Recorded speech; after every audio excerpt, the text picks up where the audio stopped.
Hello from NETIO Products. If you want to upgrade firmware on your NETIO PowerCable Modbus, REST, and MQTT, please follow these steps. 1. Power on your PowerCable device. 2. Log into Administration Panel. 3. Select Settings then Firmware. 4.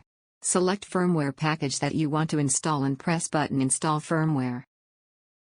5. Wait until the device reboot.